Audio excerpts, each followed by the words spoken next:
کیا ہو اگر آپ صبح اٹھیں اور آپ کو پتا چلے کہ جس شہر میں آپ رہ رہے ہیں اس شہر کو ایک صوبے کا درجہ دے دیا گیا ہے؟ 15 سے 18 صوبوں کی میں بات سن رہا ہوں. نئے صوبے بننے چاہیے. نئے صوبے بھی پاکستان میں نئے صوبوں کا قیام. وزیر دفاع خواجہ آصف نے نئے صوبے بنانے کو خوشائند قرار دے دیا. السلام علیکم ناظرین، میرا نام حمزہ علی برار ہے، آپ دیکھ رہے ہیں میرا یوٹیوب چینل.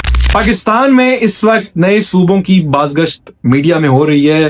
میڈیا میں اس کے اوپر باتیں ہو رہی ہیں کہ کیا نئے صوبے بننے چاہیے یا نہیں بننے چاہیے، کیا اس کا عوام کو فائدہ ہے یا نہیں. اس پر آج ہم بات کریں گے، اس کے پروز اینڈ کونس کو آپ کے سامنے رکھیں گے. فیصلہ آپ نے کرنا ہے، آپ کی عدالت میں فیصلہ ہوگا اور آپ فیصلہ کرنے والے ہیں، بتائیں گے کہ کیا صوبے بننے چاہیے یا نہیں. اس سے پہلے ہم عمران احمد خان نیازی صاحب کے حوالے سے بات کرتے ہیں کہ کیا خان صاحب اس نیو پروونسز کے حوالے سے کیا کہتے رہے ہیں، یہ ملاحظہ فرمائیے.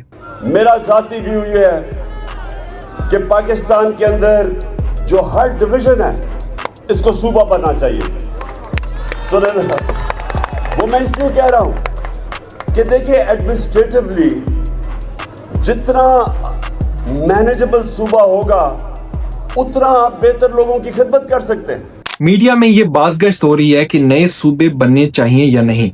کیا حکومت کا فیصلہ ہے کہ نئے صوبے بننے چاہیے؟ مبینہ طور پر حکومت یعنی کہ پی ایم ایل این اور تحریک انصاف کی جانب سے یہ موقف سامنے آ رہا ہے مبینہ طور پر کہ وہ نئے صوبے بنانے کے حق میں ہیں. سب سے پہلے مجھے ایک سوال کا آپ جواب دیجئے، کمنٹس میں اپنی رائے کا اظہار کیجئے اور مجھے بتائیے کہ کیا نئے صوبے بننے چاہیے بھی یا نہیں. اب بات کرتے ہیں صوبوں کے حوالے سے. تو اگر پاکستان میں نئے صوبے بن جاتے ہیں تو اس کے ایک لحاظ سے فائدے بھی ہیں، ایک لحاظ سے نقصان بھی ہے. اگر نئے صوبے بنتے ہیں اس میں عوام کو یہ فائدہ ہوگا کہ چھوٹے صوبے ہوں گے، ایڈمنسٹریشن چھوٹی ہوگی، انتظامیہ چھوٹی ہوگی، ان لوگوں کو سنبھالنا آسان ہو جائے گا انتظامیہ کے لیے. فار ایگزامپل وہاں کے لیے جو روڈز ہوں گی، سکولز ہوں گی، انفراسٹرکچر ہوگا وہ بنانا آسان ہو جائے گا. ان کا ایک اسپیسیفک فنڈ ہوگا، وہ پیسے ایک اسپیسیفک ہوں گے جو ان کو دیے جائیں گے، یعنی کہ وہاں پہ ڈیولپمنٹ کے لیے وہ دیے جائیں گے. فار ایگزامپل آپ ساؤتھ پنجاب کی مثال لے لیجئے، یہ آپ سکرین میں دیکھیں وہاں کے اس وقت کے کیا حالات ہیں.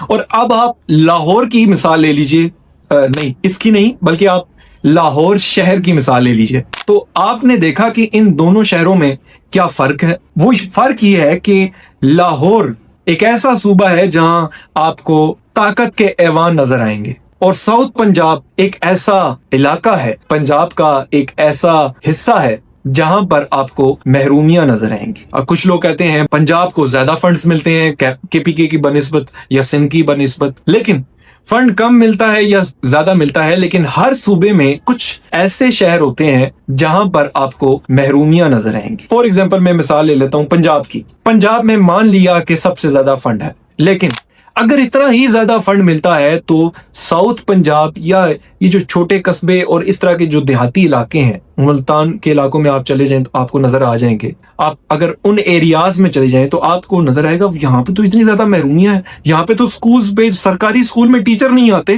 یہاں پہ تعلیم کے یہ حالات ہیں. تو وہ فنڈ جاتا کہاں پہ ہے؟ صوبے ہمارے 4 ہوں، 5 ہوں، 10 ہوں، 12 ہوں، 50 ہوں، پیسوں کی تقسیم اگر منصفانہ نہیں ہوگی، فنڈز کی تقسیم اگر منصفانہ نہیں ہوگی، آپ 200 صوبے بنا لیجئے. میں آپ کو بتا رہا ہوں پاکستان کا یہ جو محسن نقوی صاحب نے کہا ہے سسٹم کولیپس ہوا ہے، یہ کولیپس ہی رہے گا. یہ سسٹم کبھی ٹھیک نہیں ہونے والا جب تک آپ کرپشن کو ٹھیک نہیں کر لیتے، جب تک جو کالی بھیڑیں ہیں ان کو آپ نہیں گرفتار کرتے، تب تک آپ کے لیے مسئلے مسائل حل نہیں ہو سکتے. محسن نقوی صاحب، میں کسی کے اوپر الزام نہیں لگاتا کہ نواز شریف چور ہے، عمران خان چور نہیں، آنریبل پرسنالٹیز ہیں، پاکستان کی ہیں، یہ لیڈرز ہیں، ہمارے پاکستانی ہیں. نتن یہو سے تو اچھے ہی ہیں نا. لیکن محسن نقوی صاحب نے بھی اپنی سپیچ میں کہا کہ شہباز شریف صاحب 12 گھنٹے کام کرتے ہیں. تو جناب ملک کے حالات پھر کیوں اس طرح کے ہیں؟ مہنگائی اتنی زیادہ کیوں ہے؟ کیونکہ شہباز شریف صاحب تو کرپشن نہیں کر رہے ہوں گے، لیکن ان کے نیچے جو ان کے ساتھ ارد گرد لوگ ہیں ان کی گارنٹی تو شہباز شریف صاحب نہیں لے سکتے نا. اس کا تو ان کو پتہ نہیں ہے کہ ان کے آگے پیچھے کیا ہو رہا ہے.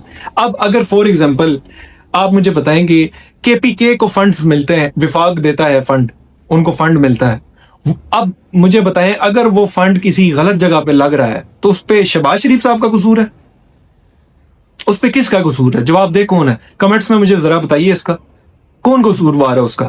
اگر سندھ کو جو پیسے دیے جا رہے ہیں اور وہ پیسے اگر تعلیم پہ نہ لگیں تو اس کا قصوروار کون ہے بتائیے؟ تو بات یہ ہے صوبے بنانا مسئلے کا حل نہیں، کرپشن کو ختم کرنا مسئلے کا حل ہے۔ ہاں اگر آپ صوبے بناتے ہیں تو یہ بات بالکل جائز ہے، میں سمجھتا ہوں اگر صوبے بنتے ہیں تو انتظامیہ کے لیے آسانی ہو جائے گی، جو انتظامیہ ہے نا، ڈی سی، اسسٹنٹ کمشنرز، ان کے لیے آسانی ہو جائے گی، جو علاقے کے لیے جو ویلفیئر کے کام ہیں، جو ایسے کام جو فلاح کے کام ہے، عوام کی سروسز کے لیے کام ہے، وہ آسان ہو جائیں گے۔ اب آپ دیکھیں اتنی آبادی پاکستان میں بڑھ چکی ہے، ایک بیچارہ ڈی سی یا انتظامیہ یا ہمارے سیاستدان کس کی محرومیاں دور کرتے پھریں؟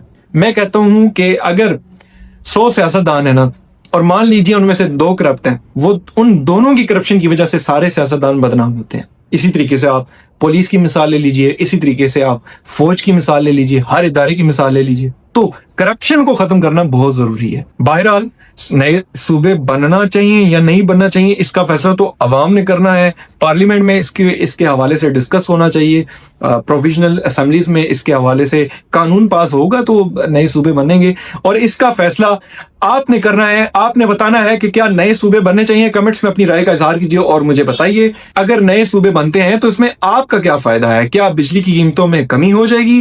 کیا آپ کے بچوں کی جو اسکول کی فیسز ہیں ان میں کمی ہو جائے گی؟ اس کا فیصلہ آپ نے کرنا ہے کہ کیا نئے صوبے بننے چاہیے۔ کمنٹس میں اپنی رائے کا اظہار کیجیے۔ پاکستان زندہ باد۔